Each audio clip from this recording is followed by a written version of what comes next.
મિત્રો, ક્યારેક જીવનમાં આપણે એવી ભૂલ કરી બેસીએ છીએ જેનો અહેસાસ ત્યારે થાય જ્યારે સમય હાથમાંથી સરકી ગયું હોય.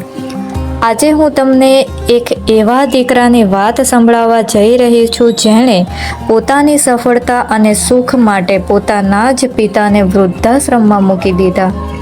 પણ થોડા દિવસ પછી તેના જ એક નાનકડા દીકરાએ એક એવું વાક્ય કહ્યું જેને સાંભળીને તેની આંખોમાંથી આંસુ રોકાયા જ નહીં.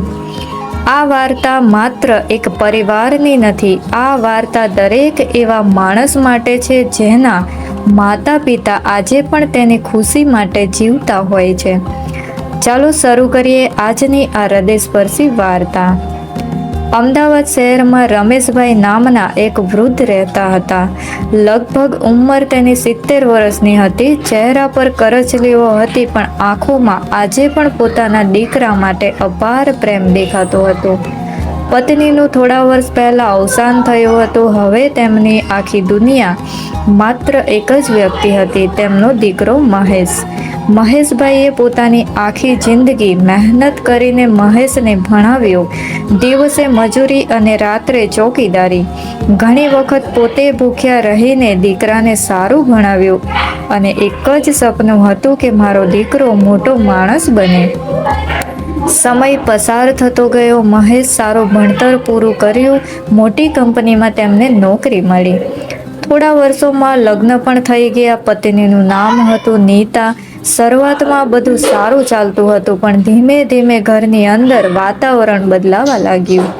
નીતાને લાગતું કે રમેશભાઈ હવે ઘર પર ભાર બની ગયા છે અને એક દિવસ તેણે મહેશને કહ્યું કે જુઓ, હું પપ્પાનો અનાદર નથી કરતી, પણ હવે આપણું પણ પોતાનું જીવન છે.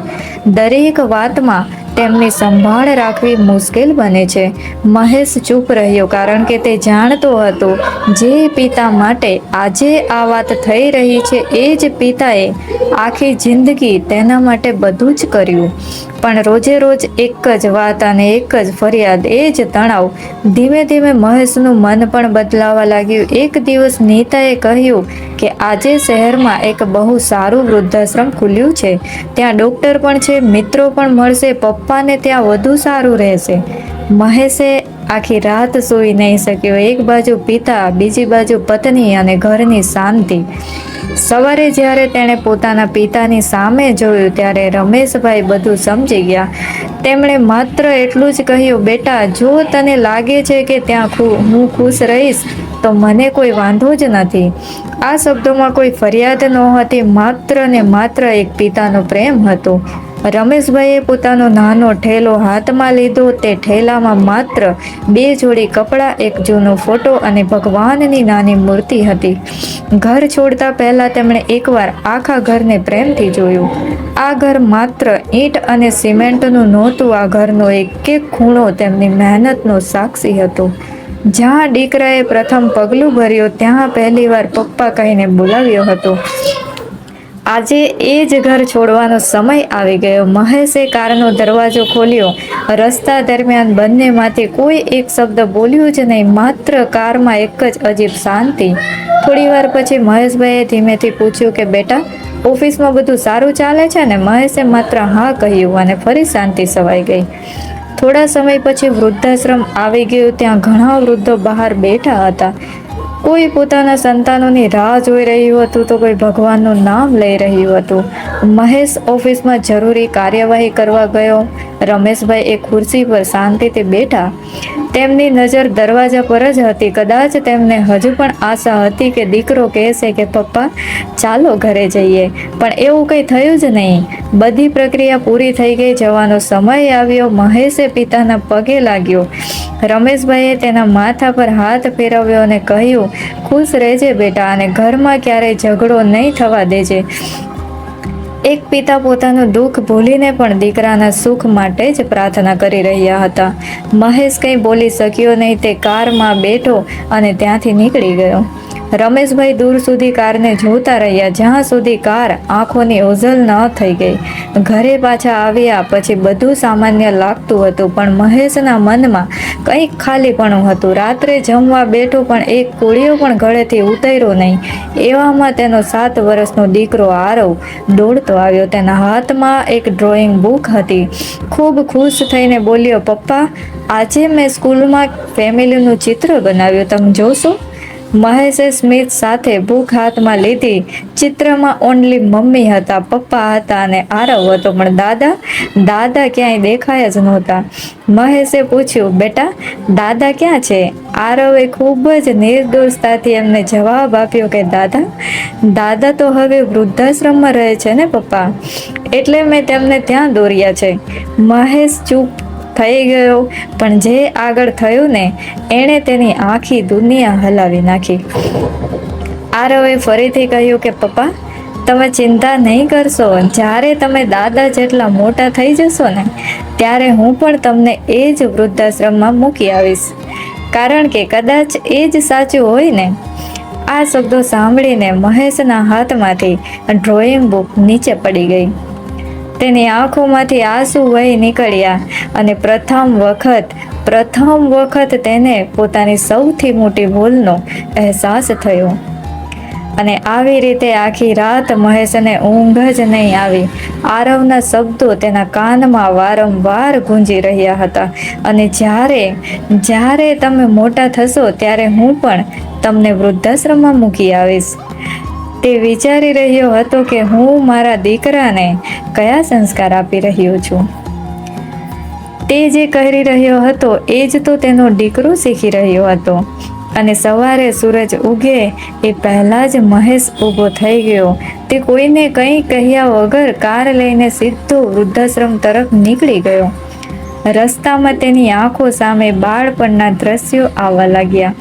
જ્યારે તેને તાવ આવતો ત્યારે આખી રાત પિતા તેની બાજુમાં જાગતા. જ્યારે શાળાની ફી ભરવાના પૈસા નહોતા ત્યારે પિતાએ પોતાનું પ્રિય ઘડિયાળ વેચી દીધું. જ્યારે કોલેજમાં એડમિશન લેવાનું હતું ત્યારે પિતાએ વર્ષોની બચત તેના ભવિષ્ય માટે ખર્ચી નાખી. અને આજે એ જ પિતાને તેણે એકલા છોડી દીધા. મહેશની આંખોમાંથી આંસુ વહી રહ્યા હતા. થોડી વારમાં કાર વૃદ્ધાશ્રમના દરવાજા પાસે પહોંચી. તે ઉતાવળમાં અંદર ગયો. એક સેવાભાવી બહેને કહ્યું, રમેશભાઈ બગીચામાં બેઠા છે. મહેશ ધીમે ધીમે બગીચા તરફ ચાલ્યો. રમેશભાઈ એક બેન્ચ પર બેઠા હતા. તેમના હાથમાં નાની જપમાળા હતી અને હોઠો પર ભગવાનનું નામ. મહેશ તેમની સામે જોઈને ઊભો રહ્યો. મહેશભાઈએ નજર ઊંચી કરી. દીકરાને જોઈને તેમના ચહેરા પર સ્મિત આવી ગયું. તેમણે પૂછ્યું, બેટા, બધું બરાબર છે ને? આ શબ્દો સાંભળતા જ મહેશ તૂટી પડ્યો. તે સીધો પિતાના પગમાં પડી ગયો અને રડતા રડતા બોલ્યો, પપ્પા, મને માફ કરી દો. મેં બહુ મોટી ભૂલ કરી છે. હું તમને લેવા આવ્યો છું, ચાલો ઘરે. આસપાસ બેઠેલા બીજા વૃદ્ધો પણ આ દ્રશ્યો જોઈ રહ્યા હતા. કેટલાકની આંખોમાં આંસુ આવી ગયા.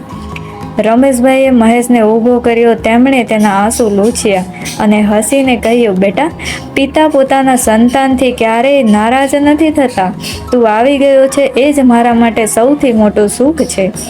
બંને એકબીજાને ભેટી પડ્યા. એક ક્ષણે માફી હતી અને બીજી બાજુ પ્રેમ હતો. અને એક પરિવાર ફરીથી જોડાઈ ગયો. અને ઘરે પહોંચ્યા પછી નીતા દરવાજા પાસે ઊભી હતી. તેને પોતાની ભૂલનો પણ અહેસાસ થઈ ગયો હતો. તે રમેશના ચરણોમાં નમી ગઈ અને ધીમેથી બોલી, પપ્પા, મને માફ કરી દો. રમેશભાઈએ તેના માથા પર હાથ મૂક્યો. દીકરી, ઘર પ્રેમથી ચાલે છે, ગુસ્સાથી નહીં. થોડા સમય પછી નાનો આરવ દોડતો આવ્યો. તે દાદાને ભેટી પડ્યો અને ખુશ થઈને બોલ્યો, હવે દાદા ક્યાંય નહીં જાય ને? રમેશભાઈએ હસીને કહ્યું, ના બેટા, હવે હું હંમેશા તમારી સાથે જ રહીશ. એ દિવસે એ ઘરમાં માત્ર એક માણસ પાછો આવ્યો ને તો પાછા આવ્યા સંસ્કાર, પ્રેમ અને પરિવારનું સાચું સુખ. તો મિત્રો, પૈસા ફરી કમાઈ શકાય છે, મોટું ઘર ફરી બનાવી શકાય છે, પરંતુ માતા પિતાની સાથે વિતાવવાનો સમય ક્યારેય પાછો આવતો જ નથી. આપણે આજે જે વર્તન આપણા માતા પિતા સાથે કરીએ ને, એ જ આપણા બાળકો કાલે આપણી સાથે કરશે. તેથી માતા પિતાનો ક્યારેય ભાર નહીં સમજતા, કારણ કે એક સમય એવો હતો જ્યારે આપણે તેમના માટે આખી દુનિયા હતા. જો આ વાર્તાએ તમારા દિલને સ્પર્શ કર્યો હોય તો એને જરૂરથી શેર કરજો. કદાચ કોઈનો પરિવાર તૂટતા બચી જાય. જય હિન્દ મિત્રો, જય માતાજી.